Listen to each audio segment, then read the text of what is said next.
This is Logan Sekulow. As the DHS resurrects Obama-era spies, it begs the question, is this the Ministry of Truth 2.0? Keeping you informed and engaged, now more than ever. This is Sekulow. We want to hear from you. Share and post your comments or call 1-800-684-3110.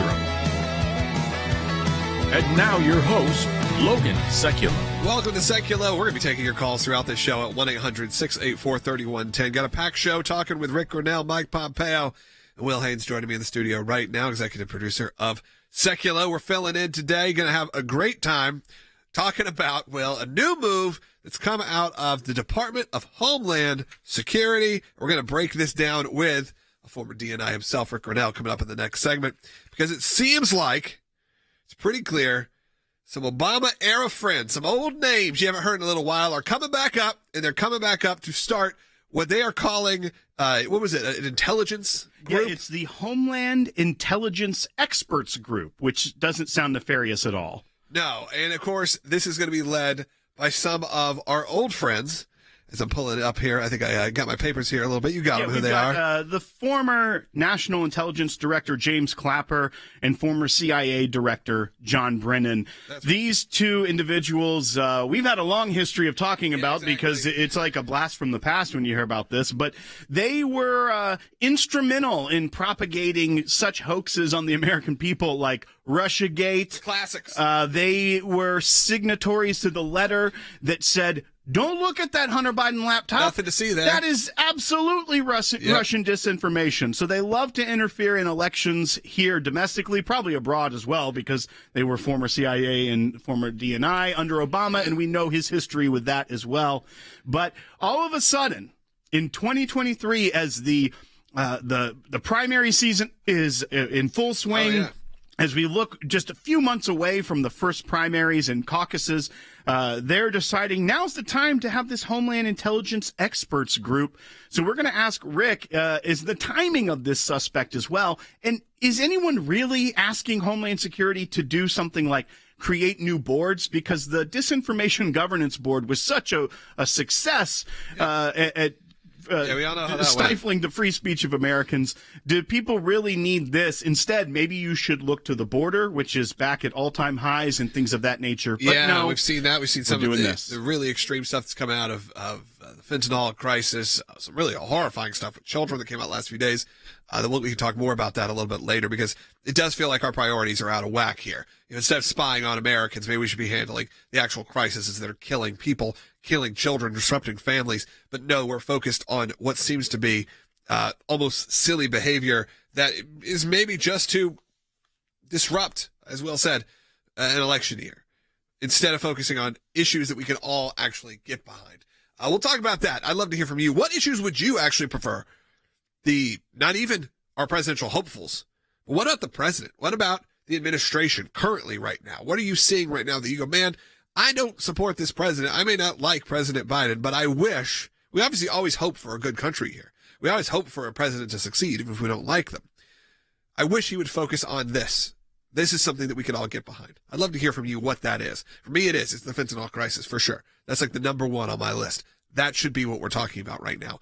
Or we're talking about what's going on at the border.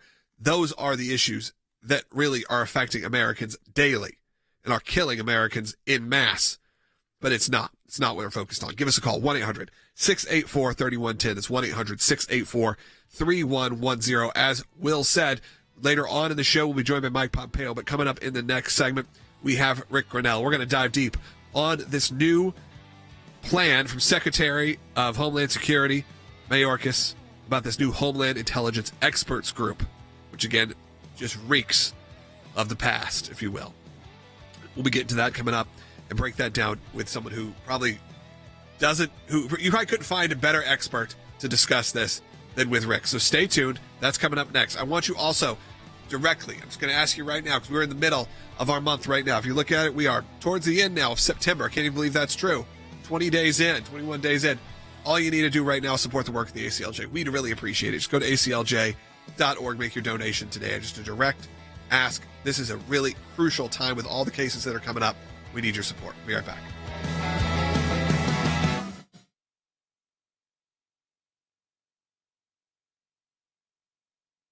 and ask for the background information as to why they came to a certain decision. It's thousands of pages of paper, and in those thousands of pages of paper, you usually find a nugget. We are entitled as citizens of the United States to know about how our government works. Government agencies acting out of control. They want to keep Americans in the dark. That's why it's incredibly important to have the ACLJ constantly pushing to find out what the background information is. Do you remember the Iran deal? There was a video about what took place on that deal, and it was edited. And the edit took out the key part of what was going on. State Department, White House, editing videos to keep it from the American public. We have exposed that in our FOIA litigation, and we do that every day that we bring these cases. We took it to the IRS. No one ever does that. And because of it, it's a very weak government agency that used to be the scary government agency. What the IRS was doing was violating the Constitution and statutory law. Because of the litigation we engaged in, it's a different agency. They can't do what they were doing before. We've got the declassified list of Obama administration officials who started asking to unmask. And they've been hiding behind in the shadows. These FOIAs bring them to light. And all of this information came because we went to court to get the information. The power of Washington, D.C. only works when the rest of us, the rest of Americans, are kept in the dark. We may find one item of information in thousands of documents of irrelevancies, but we persist and we're on it every day of our lives. The work that the ACLJ does matters. It matters to policymakers. It matters to ordinary citizens all across America. Those of you that support the ACLJ, this is what it's all about at the end of the day. Think we haven't been on this, folks? We've been on it.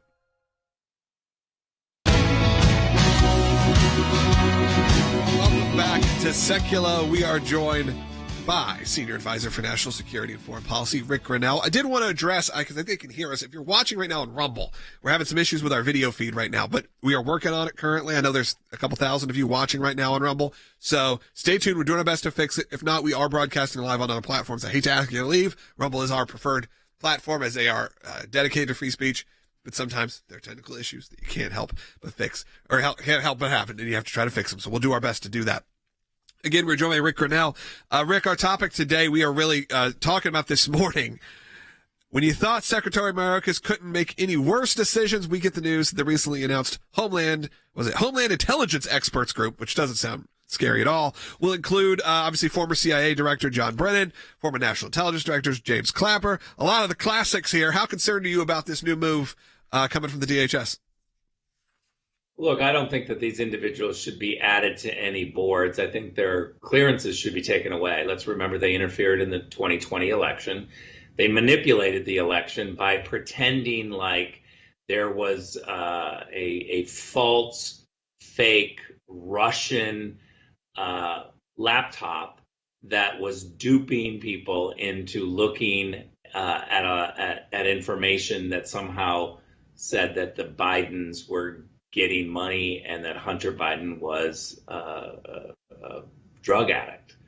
Turned out they were wrong. The laptop was real, but we should never excuse the fact that they and 49 others, 51 total intelligence officials, 3 weeks before the 2020 election, tried to dupe the American people by saying, don't look at this. Don't look at this laptop because it's not true. Don't consider it for your vote. The Bidens are not in cahoots in any way. All of this information on the laptop is Russian disinformation. That's exactly what they're saying. And I'll finish with this, Logan. When they said that lie, when they used their position of intelligence gatherers, of we know more than you and we've looked behind the curtain, so you should trust us. This is a fake laptop. This is classic Russian disinformation. When they said that, the one country that did applaud was China, because that's exactly the Beijing line. Look over there at Russia. Well, the Chinese are literally creating a crisis of epic proportions for the American people. Rick, both Brennan and Clapper interfered in the last two presidential elections the United States had. The 2016 election with the Russia hoax, and then the 2020 election when they signed that letter.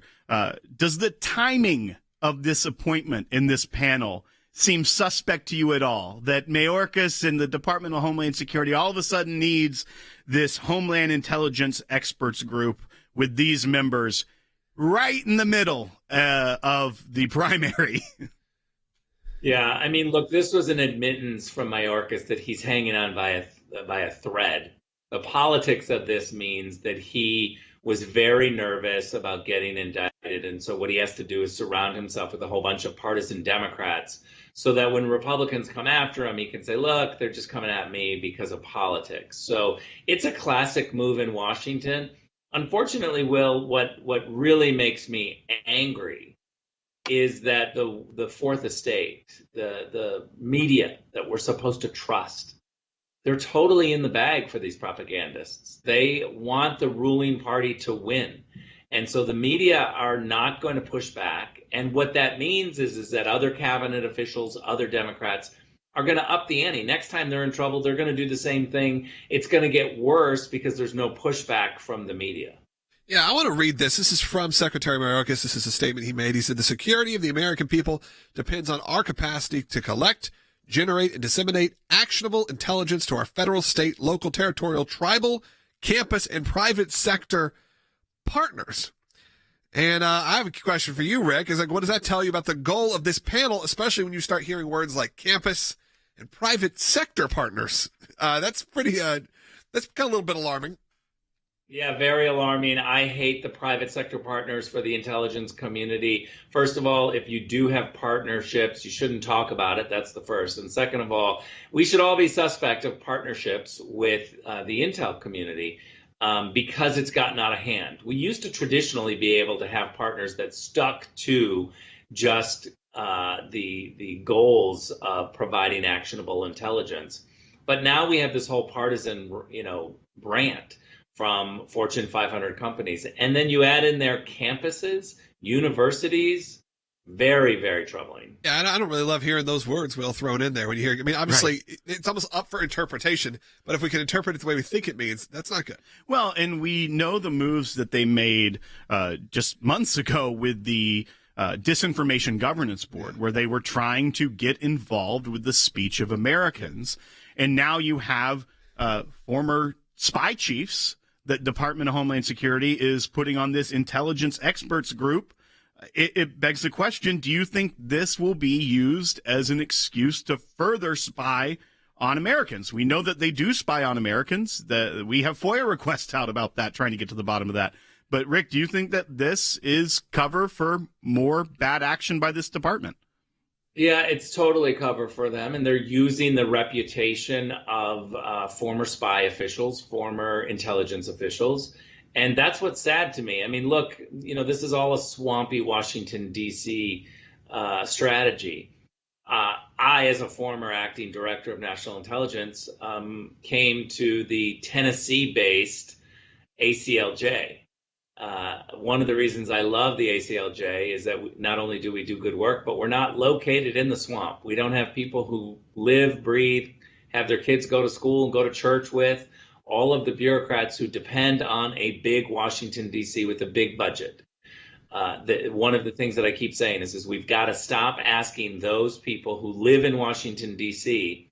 to ever advocate for making their city smaller with a smaller budget. They're never going to do it. They want it to win. It would be like me saying, shouldn't we make Nashville less popular and less powerful? You guys there in Nashville will be like, hey, no, we love Nashville. Right. I think that's a good analogy. As we've seen, obviously we have a presence. We're always going to have a presence in Washington. We're going to have a presence all over the country. So make sure that's clear. So obviously we have our offices in D.C., but you are right in the fact that mentally, where your leadership is, where we're talking about things, the perspective we're coming from, especially when we kind of go back to that campus word.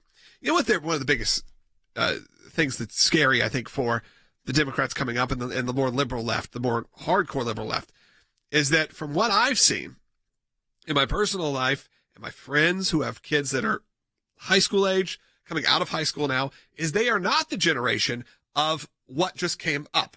They are now the antithesis of that. When you have songs like Your Richmond, North of Richmond, you look at the people that are there. We watched a video last night and you see that those are mostly 17-year-olds that are there, 17 to 20 college-age kids. You go, what's happening in this country? And it is a rebuke of what they had to grow up in. Right. And that obviously happens. The pendulum swings. It swung in the 60s, swung in the 70s to disco, 80s came back roaring with Reagan. This happens back and forth, and they're scared. And what they're going to be able to do is if they can actually have the right to go into these campuses and stop sort of the move in society before it gets going.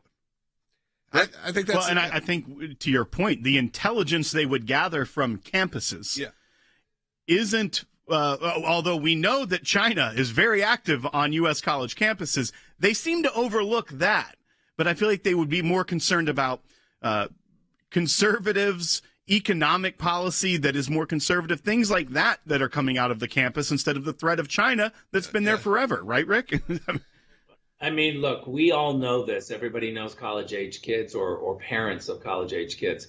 And it is a crisis on our campus where a conservative voice, a conservative viewpoint, a conservative speaker is literally either thrown off the stage or not even allowed to be on the stage.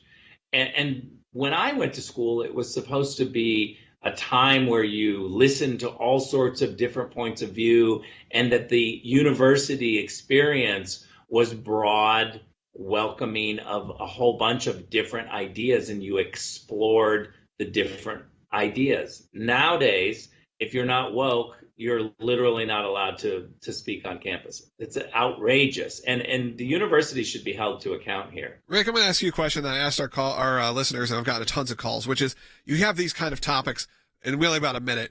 What do you wish our administration, current administration even, would focus on? Are there those ones, like the fentanyl crisis, that actually are something we should be doing more active instead of these ridiculous proposals? Well, first of all, I think you've got to just close the border. That should be his focus, is to close the border. And I don't think that it's mean-spirited to say that we want a border. I think what's mean-spirited is to look the other way while people jump in front of those waiting in line.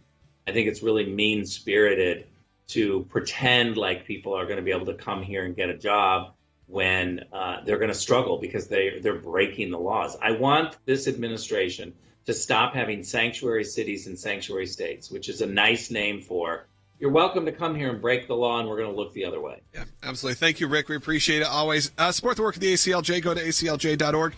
We do have a couple lines open still. We got a lot filled. We have a couple lines open. 1-800-684-3110. I want to take your calls coming up in the next segment, and also discuss a new statement by Vice President Harris about maybe why she thinks there's an economic crisis.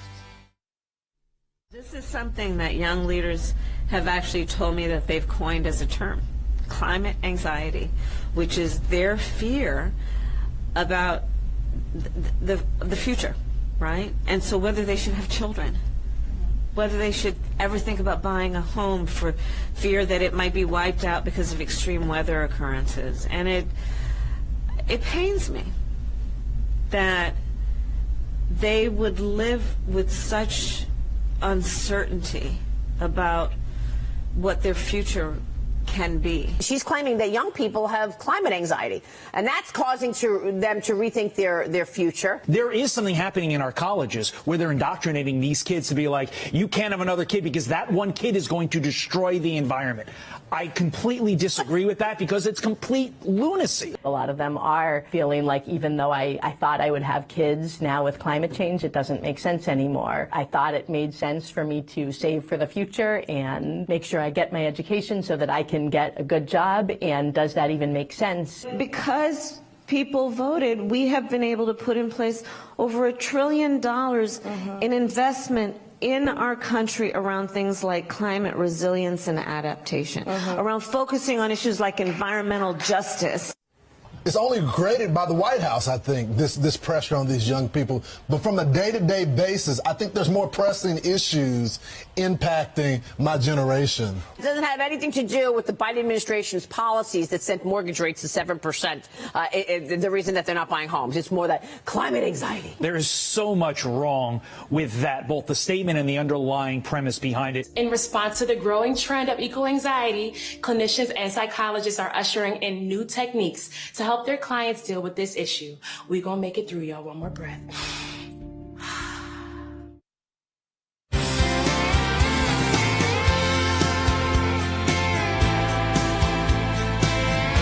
back to Sekulow. We are taking your calls at 1-800-684-3110. It's 1-800-684-3110. And we'll take some of these calls here in this segment. But I did want to open this segment with a clip from our vice president, from Kamala Harris, about the anxiety that's coming upon young people. Maybe you know why they're not buying homes, why they're deciding not to have children. And, is it the economy? Is it what's happening in society? No, of course not. Take a listen. I've heard young leaders talk with me about a term they've coined called climate anxiety, right? Which is fear of the future and the unknown, of whether it makes sense for you to even think about having children, whether it makes sense for you to think about aspiring to buy a home, because what will this climate be? Okay, we got to break this down a little bit. What will this climate be in the process of you owning a home? I mean, if we're going to be honest about it, and you want to say, sure, you could be a climate change person. You could believe in it. You could be fully supportive of everything, your electric cars, the whole deal. But in your lifetime, if you're deciding, let's say you're in your 20s, you're like, I would maybe like to have a place to live. Do you honestly think the climate is going to change that rapidly in the next 10 years to where this is where we're going to be, where you're deciding not to purchase a home or to have a place to live? To not have children?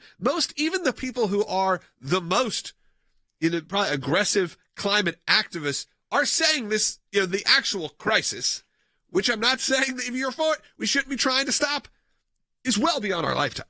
Right.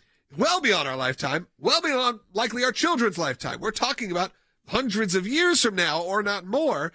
Again, I'm not someone who is a person who wants to just pollute the earth. I'm not that saying that, but I think when you have those kind of statements, when you know what's actually happening, and I think we have sort of those greatest hits you can go through right now of what's happening in the economy right now, you don't think that's the real reason why people are deciding not to buy a home or to have children? Maybe it's because they can't afford it. And you can't afford it. Why? Where are interest rates right now? Let's go through some of these. Well, this is political spin at its worst. And we know that that recent poll that came out, that President Trump outpolls President Biden by 10% about who would handle the economy better. Yeah. So they're kind of in crisis mode of trying to figure out, how can we continue to perpetuate this myth that Bidenomics is helping people? The fact that people can't buy homes or the climate crisis. It doesn't have to do with the fact that median sales price for a home in the United States is $416,000. Median. Real wages are essentially stagnant. So that means the wages that people are taking home and the effective buying power that it has have not grown. They've only increased 0.9% from August 2022 to August 2023. The consumer price index, that's the cost of the goods you buy, are up 3.7% over the last 12 months. The federal interest rate, so that's the federal borrowing rate that the Fed sets, is at 5.4%. That means that the interest rate you would pay for a mortgage is over 7%. The consumer inflation is at 3.7, well above the 2% target. Oil price is now over $90 a barrel, and you're feeling that at the pump. The national debt just hit $33 trillion for the first time. And get this, the national credit card debt, so that's the debt, the amount of debt that consumers have on a credit card, hit $1 trillion. So when you think about a 20% interest rate, that's around the average for a credit card, and you're talking about $1 trillion, people can't afford to pay their bills, much less save 20% for a down payment on a 7% interest mortgage they're going to have for 30 years. Gas in the middle of the country is for $5, in that range. You go out to obviously go out to the coast, you go to California, you're talking about $6, $7 a gallon. Yeah, that changes everything. And it's not just as simple as, they're just concerned about the climate. They are just, what was the word? Climate anxiety. It's just simply not the case. It's simply not true. I think that's the main concern with this. It's just simply not true, and it's putting the focus on the wrong place. That was the question I opened up this conversation with, which is, what do you wish this Biden administration would focus on? And a lot of people have chimed in. I'm going to go ahead and take some calls. Let's go to Eileen, who's calling in the state of Texas on line 2. Eileen, you're on the air. Thank you for taking my call. I'm originally from Niagara Falls, New York, and I know what the border issues are, okay? But I watched the news yesterday. I was ill, and all I could think of was the people that own property down there Do they have to barricade themselves in their homes to be safe? You know, and then with that border people, the patrol, there's not enough of them.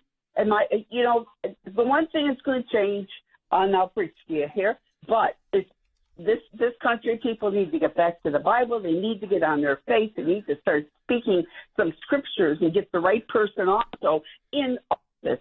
And this morning, I was having a hard time because only God at this point can move the president and his vice president out of office. Look, Eileen, pray for your president. Absolutely. There's no reason not to. We don't hope for failure here. I don't. I mean, I don't see a lot of success coming, so my hope is low. But ultimately, that's not where my hope lies, in the president. So pray for your president. Pray for your vice president. Hopefully they wake up and they see a story like what came out of the Bronx yesterday, where 2 suspects ended up being charged with murder of a 1-year-old after they found out that they was in a daycare that was essentially a front for fentanyl, and somehow this child ingested enough fentanyl, which is not much. It was near to kill where him. the kids napped. They say, and by the way, when they say ingested, that doesn't mean they ate it, swallowed it, or however. It's just in the area. Hopefully, they wake up, see that story, and hearts are changed. Because how could they not be? How could you not see that on the news and go, maybe our priorities are in the wrong place? It's killing 1-year-olds. You're not talking about your friend or your loved one who is passing away, who maybe had a drug problem, or maybe had a problem with substance, or maybe got, somehow got involved in some nefarious things. You're talking about a kid at a daycare. That's what's happening right now in our society. So what I hope is you're right, and you pray for them and they wake up. But sadly, it just doesn't feel that way. There is hope, though. You never know. And obviously, we are not that far away from another election. Not that a president changes everything, but good Lord, we know it can change at least something like this. We only have about a minute and a half left in this segment. If you are on hold, I want you to stay on hold because I'm going to get to your calls coming up either in the next segment or later in the broadcast. Stay tuned.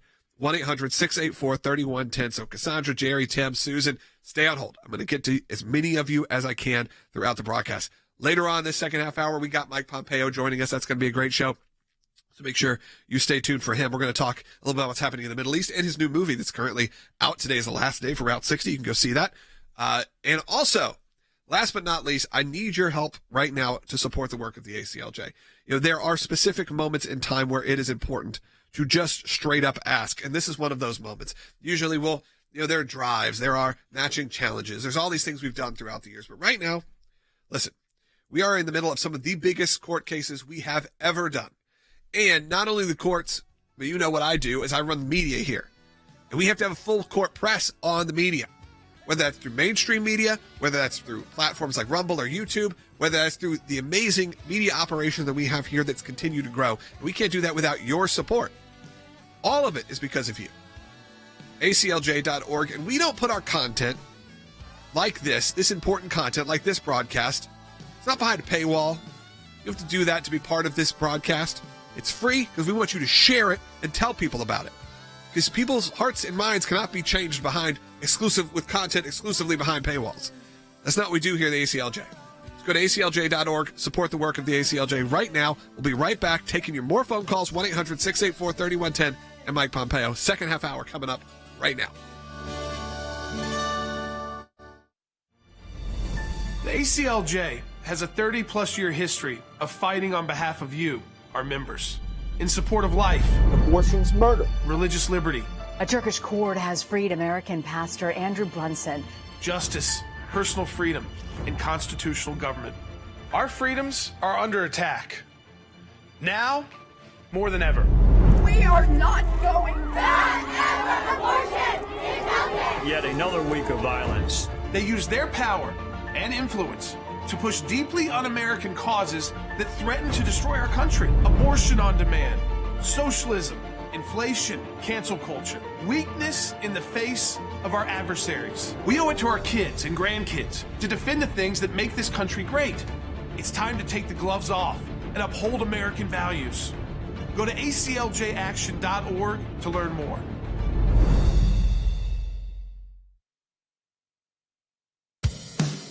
Keeping you informed and engaged, now more than ever. This is Sekulow. And now your host, Logan Sekulow. Welcome back to Sekulow. We're going to take your calls, 1-800-684-3110. Talking about issues that are important to you that you wish the Biden administration would focus on, except for what they're doing right now, which is creating this new Homeland Intelligence Experts Group. And that's what we discussed in that segment. I also want to tell you about the work of the ACLJ coming up. But let's take a phone call right off the bat, and hopefully this inspires you to call in as well. Let's go to Cassandra, who's calling from North Carolina, one of my favorite states. You're on the air. Hey, Jordan. Thank you for taking my call, and thank you for all that you do. I'll make this quick and concise. To be very honest, I was a fence sitter and was not wanting to donate, even though I support you and I support you in prayer. I was sitting on the fence, not donating, because I did not agree with your stance on the way things were handled in 2020. Okay. And I discovered last week, listening to what all you are doing with this constitutional situation with Trump on the ballot, and God poked my heart and said, no more crying over ships that have sailed. Now's the time to pull together. So I say to my fellow fence sitters, do what I did last week, jump off the fence, support ACLJ. I donated during that matching situation that you had, and I have signed up for monthly donation, and I challenge my fellow fence sitters, now's the time to pull together, get off the fence, and donate to ACLJ. Sandra, I really appreciate those words, especially as you said you support us in prayer for many years. I'm going to say there's nothing more important than that. So as much as we really appreciate your financial support, and that sounded like we pre-planned that or an ad read. It's not. That was Cassandra's heart calling in, and we really appreciate that. But your prayers are very important too, the most important. So thank you, number one, for that. I also want you to know that with the ACLJ, here's what I can tell you, and it's been this way my entire life being involved in this. Even if you don't like what we're saying, know that we're coming at you with the truth, even if you don't like to hear it. That is not what all the other broadcasts will do. That's not what other shows do. That's not what other organizations do. They'll lie to you. They'll tell you stuff that isn't accurate. That's not what we do here. Why? We have a staff of attorneys that know the law better than anyone you could possibly imagine. You have media experts that have worked for every major company, have been involved in others, have seen the insides of what this looks like, the good and the bad, by the way, and can really speak to it. The difference is we're not just going to tell you what you want to hear. We are always going to be honest with you. And Cassandra, I'm glad that you saw what we did just in the last few weeks with these 14th Amendment cases, because this starting to really grow is becoming a threat. And you know what we saw there? An actual legal opportunity to stand up and do something about it. Not just take your money. Not just take your money, lie to you, make you feel good about it, and move on. What we're doing is actually going to court on an issue that we believe in and we believe we can win, because we know how ridiculous it is. And look, even if you lose, you go down swinging for this one, because as my dad has said, it's one of the biggest affronts to the constitutional freedoms we have to vote for who we want to vote for. You may love President Trump. You may hate President Trump. These are the issues that it doesn't even matter to anyone on the other side that it could have repercussions on them, just like impeachment. Didn't matter that it trivialized impeachment, because now it's coming back around to bite them, but they don't care because they have one goal. And that one goal is to stop a potential second term for President Trump. And again, you may love him and you may hate him, but what I do want you to always have is the right to be able to vote for who you want to vote for. Just like what we're doing right now in this situation, well, even with Turning Point USA that we're working with. That's right. You may not like what Turning Point USA has to say. If you're listening to this broadcast, you probably do. But you may not. But you know what I believe in? They have the right to say it. And that is what our attorneys are going with. You may not like it. But you know what? That's not our problem. That's not how this country is run. That's not how our country was founded. So we're taking that to court as well. I want to give you an opportunity to give us a call, 1-800-684-3110. Coming up in the next segment, we have Secretary Mike Pompeo going to talk about what's going on in the Middle East. We've seen some movement, the Saudi Arabia-Israel situation. Also talk about his new film and a lot more coming up in the next segment. And then finally, at the end, the last segment. So we'll talk with Mike. Then after that, we're going to take as many calls as possible. So give me a call right now. Again, what is that issue that's important to you that you wish this administration would stop focusing on spying on Americans and actually start focusing on solving that problem? Give us a call. We'll be right back. Could two of America's closest allies in the Middle East, Israel and Saudi Arabia, normalize relations? It would be a grand bargain and create a tectonic shift in the Middle East. Israel and Saudi Arabia have never had diplomatic relations. I think that we're about to witness a pivot of history. Maybe. I can't guarantee that'll happen. But first, there's an economic corridor of energy, transport, and communications that naturally goes through our geography, from the Arabian Peninsula, from Asia to the Arabian Peninsula to Europe. We're going to realize that. Yeah. And by the way, my sense is we're going to realize that despite whether we have formal peace or not. What would it take for you to agree to normalize relations with Israel? Well, there is approach from President Biden administration to get to that point. For us, the Palestinian issue is very important. Every day we get closer. If those negotiations are successful, Saudi Arabia will become the largest Arab economy to end its boycott of Israel over the treatment of Palestinians. What you're willing to give, because this is such an important partnership. Well, I'll tell you what I'm not willing to give. I'm not willing to give anything that will endanger Israel's security. That I will not do. But I think there's enough room to discuss possibilities. We can forge a historic peace between Israel and Saudi Arabia. And I think such a peace would go a long way, first, to advance the end of the Arab-Israeli conflict. Iran does not want to see a deal between Saudi Arabia and Israel. President Ibrahim Raisi warned against such on Wednesday. We believe that a relationship between regional countries and the Zionist regime is a stab in the back of the Palestinian people. The Palestinians should have all the powers to govern themselves and none of the powers to threaten Israel.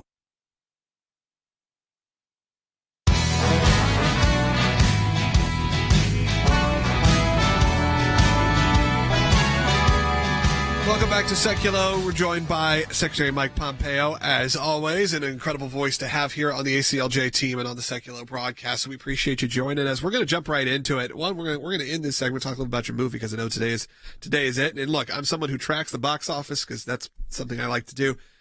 It's doing great. I mean, incredible numbers. So congratulations on that. As someone who follows Fathom events, everything, I know that world. That's the world I live in. And I was tracking it, and I'm very excited to see the numbers that show people really do care about what's going on still in the Middle East historically and what's happening now in the future. And that's what we're going to lead with right now, because you were part of those Abraham Accords, the Trump administration. But now we have the Biden administration with what feels like some big step backs. It feels like the Biden administration took over and started throwing wrenches in the Abraham Accords, starting to throw things off. How big of a step back are we in right now compared to where we were just a couple of years ago? So pretty significant. Certainly at the beginning of the time of this administration, it was very, very significant. They've started to get to a little better place over the last months, but make no mistake about it, the tone was so different. President Biden called the Crown Prince of Saudi Arabia a pariah. He began to shut down fossil fuels, the use of fossil fuels all across the world. He refused to help the Middle Eastern Arabs when they were confronted with trouble.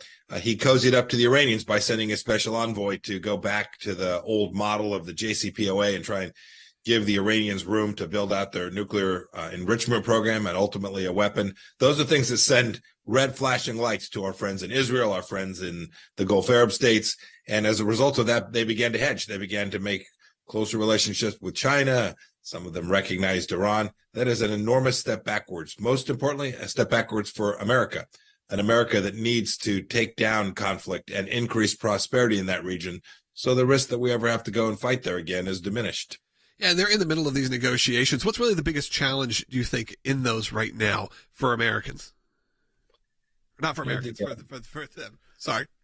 Sure. So the Kingdom of Saudi Arabia and the United States, according to reports, are now having a conversation about normalization. I pray that happens, but it has to happen in a way that makes sense. This was the hard work that we did in the Trump administration, was making that make sense for everyone, not just for America, but for Israel and for their Arab partners.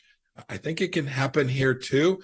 I think the leadership in the Gulf Arab states, these are monarchies, these are Muslim majority states, I think they understand Israel is here and it's going to exist, but we still have to find the path forward. And that cannot be the case that means money going to the terrorists that sit in Judea and Samaria, to the Palestinian leadership, Abu Mazen. These are people who have not found a way to make peace and to make lives better for their own people. It cannot be the case that this normalization takes place at the expense of security, not just security for Israel, but security for the entire region. Secretary Pompeo, one of the biggest concerns back under the Obama administration when they started the Iran nuclear deal was that if Iran had this pathway to a nuclear weapon, that it would spark an arms race in the region. And what it does seem is coming out of that history now is that some things that are being mentioned in the press, that Saudi Arabia is looking for a nuclear program, whether for civilian or military purposes, that's up for interpretation. But that seems to be one of the things on the table in these negotiations. One, do you think that was the stage set by the Obama administration years ago? There is no doubt that as Iran has made progress with enrichment and with weaponization toward driving them towards having a nuclear weapons program, every Arab state said, goodness gracious, I'm not going to be the last one to have this capability. And so they all began to think about how to do that. Look, it's also the case that when you see the United States give $6 billion to the Iranians and not enforce sanctions against them, I think the Gulf Arab states can say that the largest state sponsor of terror, who's trying to drive Israel from the face of the earth, is not going to have the means to do so. And so they're all beginning to try and find ways to reduce risk for them. So part of this conversation, part of a conversation we had with the Emirates, was how do we help them build out civil nuclear programs that don't present the risk that we get a global nuclear arms race or Middle Eastern nuclear arms race. Those are good, important conversations, but make no mistake, these countries understand that if Iran has a weapon, a nuclear weapon, that they cannot be in a place where they're at risk of being blackmailed by the existence of that weapon. We are going to take a little bit of a pivot on our discussion here and look back here at home at the southern border, which we're now seeing up to 10,000 border crossings a day again. This is back at numbers that were peaking before the expiration of Title 42. These are very concerning numbers. We're not seeing the media aggressively report this, and we're seeing large moves out of the Department of Homeland Security to create other boards which could be looking at Americans instead of looking at the problems that they're supposed to be dealing with. This is a national security threat to our country, and we've seen the governor of Texas declare it an invasion and try to do as much as they can. But how much worse will this have to get before the Biden administration does anything to stop it? Sadly, I think it's going to have to get a lot worse because it has gotten a lot worse and they have not done anything yet. So I see little room for optimism that the Biden administration is going to take this seriously. And by the way, not only has the Texas governor declared this a national emergency, but look at the mayor of New York City and the governor of New York. They now, for the first time, are using language that is so fundamentally at odds with what the Biden administration is doing. And yet the Democrat Party refuses to act. I saw, too, the data of number of terrorists coming across the border. So we were talking about the Middle East. Now we're talking about the risk of terrorism right here in our own country. This is absolutely a national security issue. It is dangerous for every American. And the Biden administration has a fundamental responsibility to fix this. And the last thing I want to say is, because I often hear, well, there's nothing you can do. This is just too hard. We need to send a bunch of money to Central America to stop this. We know that's not true. We figured it out. We put together a set of policies that became known as Remain in Mexico, which had largely slowed the tide of illegal immigration here inside the United States. We know that that works.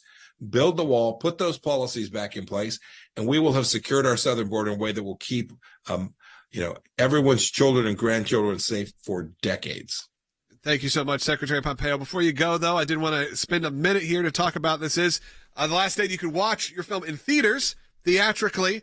So I think people do need to understand the importance of, you kind of need to understand the importance of the past to get where we are in the present, especially in terms of the Middle East. So tell us just a little bit about that, the importance of your film, Route 60, out.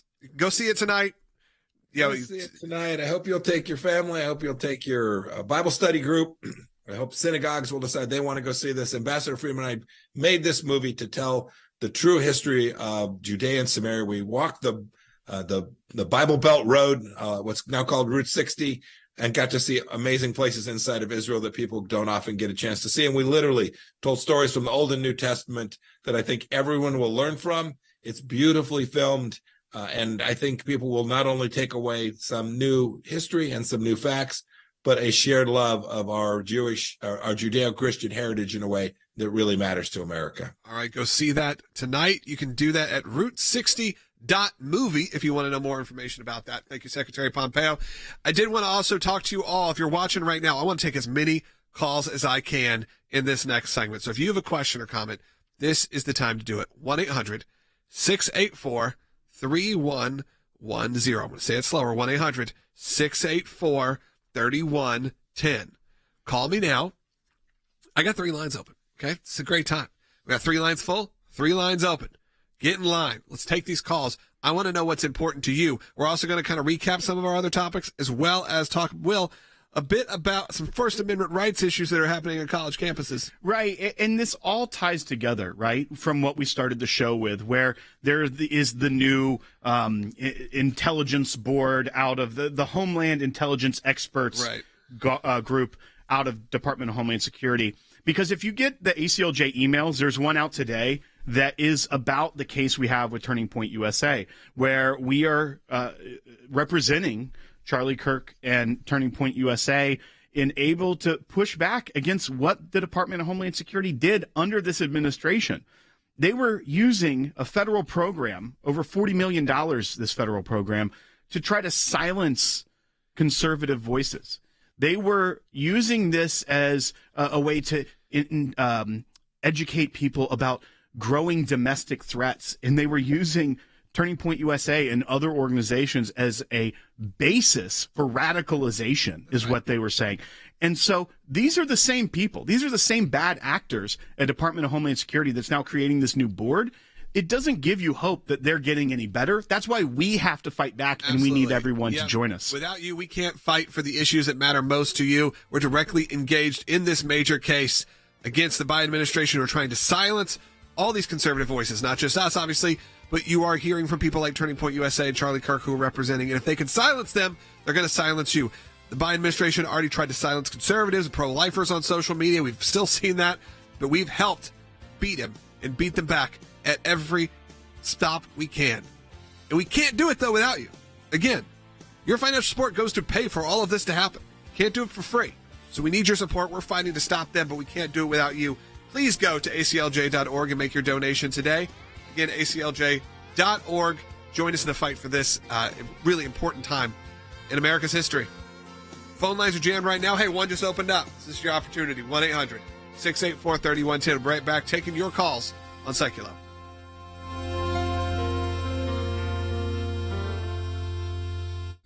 In my time in service, both as the CIA Director and the Secretary of State, I watched the good work that the ACLJ was doing here in the States and all across the world. The ACLJ's work at the UN, overseas with the European Court of Justice, is incredibly important. We have on our team lawyers, non-lawyers as well, that are policy experts. They're all engaged in foreign policy issues. We have been focused on protecting the nation state of Israel, particularly before the United Nations. We don't shy away from the battles that are going on at the UN and just complain about them. We actually try to go in and do something positive and actually affect change. The risk of an incomplete or unsolid relationship within the United States of America and Israel is real. Israel is very important to the ACLJ, and we will always fight for Israel's rights. We had a series of cases at the European Court of Human Rights, primarily dealing with religious liberty. And as Secretary of State, I saw this too. Nations that had more religious freedom were on firmer footing. They had better democracies. America has always been the world leader in religious liberties, in freedom of conscience and freedom of speech. We've taken the First Amendment, and that has been our cornerstone. It's to defend the rights of people of faith and others that are having their rights abused. We not only hold our government accountable, but we hold other governments accountable. You have to keep the battle going when it's not cool anymore, when it's not the #1 story on TV. You have to actually be committed to finding it out, or else you'll never win. The ACLJ is front and center on this, whether it is going after the deep state, whether it is litigation that we're engaged in. Your support of the ACLJ enables us to do all of this. Go to aclj.org today. That's aclj.org.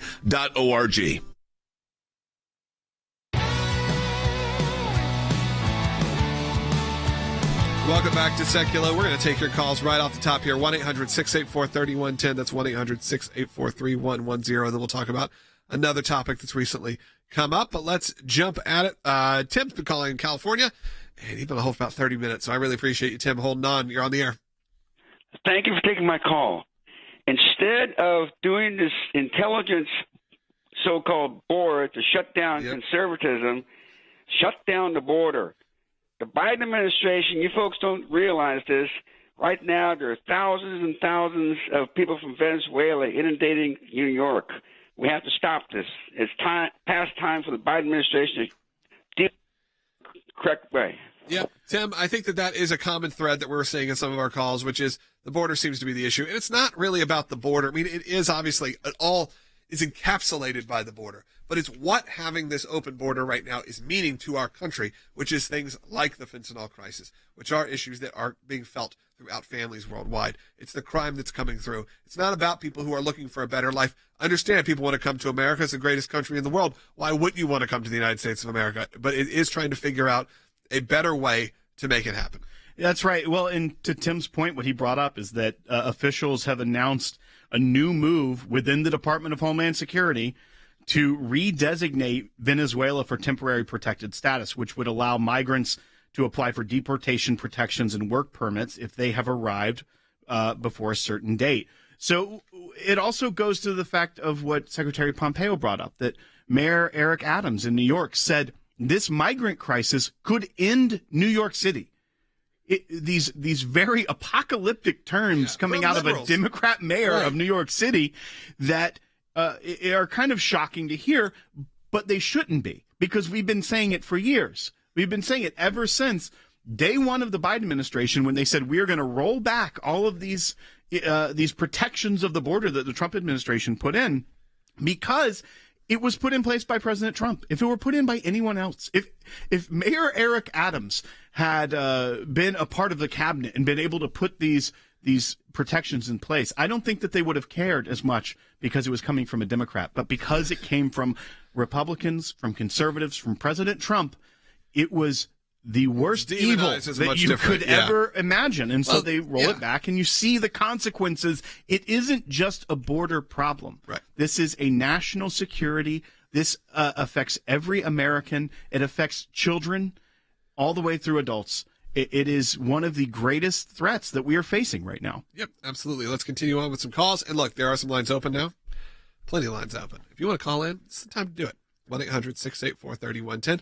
Some of these calls, we're on hold for, you're on hold for 30 minutes. Sometimes you can't make it all the way through. Right now, though, is a great time to call. Fresh calls, I'll take them for the next 3 minutes or so. 1-800-684-3110. Susan's calling in Maryland on line 6. Susan, welcome. Hey, thank you for taking my call. I have a quick comment about climate anxiety. Okay. Kamala needs to stop. She needs to shut up. I have Kamala anxiety. Yeah. Look, I understand you, Susan. I think a lot of people feel that way because you never know, steps up to the mic, what you're going to get from that situation. But I think there is that overwhelming feeling when you hear those kind of statements coming out of your vice president, that it is that concern of going, do you fully understand what is happening in this country right now? The negatives that are coming out, we always try to give you a guidepost, a point for hope. We have it here at the ACLJ. It's why we have an incredible legal and media operation that is unlike any other, and why that will be expanding and growing in ways that you probably couldn't even imagine in the next few months. And that's to give you hope. That's to give you the hope, because there is hope, for sure. But when you do have your vice president going up, and saying things like, the reason people aren't having children right now, the reason there is, reason that they won't even consider buying a home is because they're concerned about the climate change situation right now. They have climate anxiety. And look, I'm sure there are those extreme cases of people that feel that way, but that is not the masses. The masses who can't get a home right now can't afford a home because we're seeing what's happening with inflation. We're seeing what's happening with gas prices. We're seeing what's happening with mortgage rates. Over and over and over, the Biden administration has gone up and up and up in terms of this situation. And what happened? You had, even amongst Democrats, there are more Democrats have said, yes, they would actually rather have President Trump if the economy was the only topic. Well, and Vice President Harris tweeted just 2 days ago, nearly 13.5 million new jobs created. Unemployment is under 4% for 19 months in a row. Annual inflation has fallen by about 2/3 since last summer. More working-age Americans are in the workplace, and wages are up. Bidenomics is working. Those are very cherry-picked and not necessarily fully contextually accurate statements about the economy, especially when you hear her say things about the climate anxiety. But here's my biggest problem with it, is that she put wages are up. Union Joe is what they called Joe Biden because of how much he was a champion of the unions. We right now are looking at a historic strike from the United Auto Workers, where you can't get much more union than the United Auto Workers. Right. They are striking against the big three. They have done walkouts at plants. Why? Wages. Because they can't afford to live under the wage conditions that they are in with their negotiated contracts because of the Biden economy. There are these historic moments happening. You see the writers' strike. You see the Screen Actors Guild strikes. Those are all about wages because the price to live has gone up so significantly in the last few years under this administration because Bidenomics is failing Americans. It may be working to get your end goal for a climate future, a green energy future. That may be working for them, but it's not working for the American people. And that's where they get it wrong. And that's why their poll numbers are reflective of that. And that's why they won't be able to accomplish anything but destruction of our economy if they continue down that path. Well, there you have it. Let's take one more call. Let's go to Wayne, who's calling in California on line 2. Wayne, you're on the air. Hey, guys. Great to hear from you. Love your show. Hey, just want to make a comment here. We're talking about the border. The situation at the border is not the biggest problem that we're facing in our country right now. It is the biggest problem that this country has ever faced in its history. Hey, Wayne, I'm only cutting you off because of time and because some connection issues there, but I think what you said is right. He believes the border situation is the greatest issue that this country has ever faced. At least in our lifetime, I'd say that's true. I mean, you go back in history, there's a lot of issues our country has had to go through. When it comes to our lifetime, absolutely, because it's disrupting and it's killing people from every walk of life, from the littlest of little, from the 1-year-old at the daycare, which you can probably all draw back to where it happens, how's fentanyl getting here, how is that all situation happening, to middle class suburbs. You go through Atlanta right now, go through the city of Atlanta, every billboard, almost every billboard, everything you hear on the radio is about fentanyl and trying to get people in recovery, trying to get people out of it, trying to have them protected. It's a really disturbing, it's a fentanyl or crack. Now, those are the things that you see the most. When that's what's happening in our major cities, even in the South, you know that this is a real important issue, and it all ties back to that singular issue. At Publix Pharmacy yesterday, right in front in suburban Tennessee, Narcan for sale. Yeah, Narcan's now over the counter. That's one of the new things. And you know what? There's a lot of people that are going to be buying it because you know what? There's a lot of situations you don't know what's happening with your kids.